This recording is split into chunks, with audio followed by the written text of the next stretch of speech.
IPL 2025 మంగళవారం అనగా మే 27 మ్యాచ్లో అసలు ఏం జరిగింది, రిషబ్ పంత్కి వాళ్ళ టీంకి జరిమానా ఎందుకు పడిందో తెలుసుకుందాం. ఐపీఎల్ 2025 సీజన్ను లక్నో సూపర్ జైంట్స్ ఓటమితో ముగించింది. మంగళవారం ఏకానా స్టేడియంలో జరిగిన మ్యాచ్లో రాయల్ ఛాలెంజర్స్ బెంగళూరుతో జరిగిన మ్యాచ్లో ఓరాహోరీ పోరులో ఆర్సీబీ 6 వికెట్ల తేడాతో లక్నోని ఓడించింది. అయితే ఓటమి బాధలో ఉన్న లక్నో కెప్టెన్ కు రిషబ్ పంత్ కు మరో భారీ షాక్ అయితే తగిలింది. ఆర్సీబీకి జరిగిన మ్యాచ్ లో నిబంధనలకు విరుద్ధంగా స్లో ఓవర్ రేట్ ను కొనసాగించినందుకు ఐపీఎల్ అడ్వైజరీ కమిటీ పంత్కి 30 లక్షల జరిమానా విధించింది. అంతేకాదు జట్టులో ఉన్న ఇంపార్టెంట్ ప్లేయర్ సహా మిగిలిన సభ్యులు అందరికీ కూడా 12 లక్షల జరిమానా లేకపోతే మ్యాచ్ ఫీజులు 50% కట్టమని ఆదేశాలు జారీ చేసింది. ఈ ఐపీఎల్ 2025 సీజన్ లో లక్నో జట్టు 3వసారి స్లో ఓవర్ రేటుగా చేసిన కారణంగా ఈ తీవ్రమైన చర్యలు తీసుకుంటున్నట్లు ఐపీఎల్ బోర్డు అయితే ప్రకటించింది. Lucknow Super Giants captain Rishabh Pant కు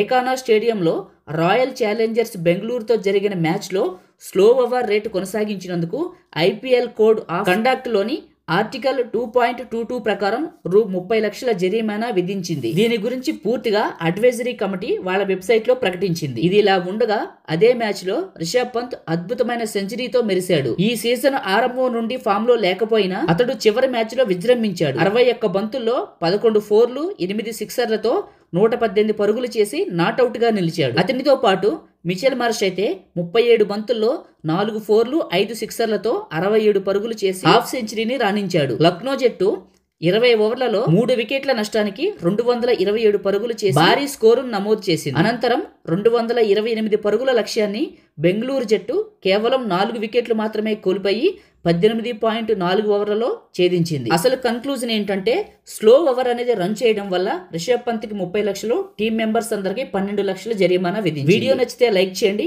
ఈ 2025 సీజన్ లో ఎవరు కప్పు కొడతారో మీ ఎక్స్పెక్టేషన్స్ అయితే కామెంట్ చేసి తెలియజేయండి. కొత్త వాళ్ళైతే మన ఛానల్ ని సబ్స్క్రైబ్ చేసుకోండి. Thank you.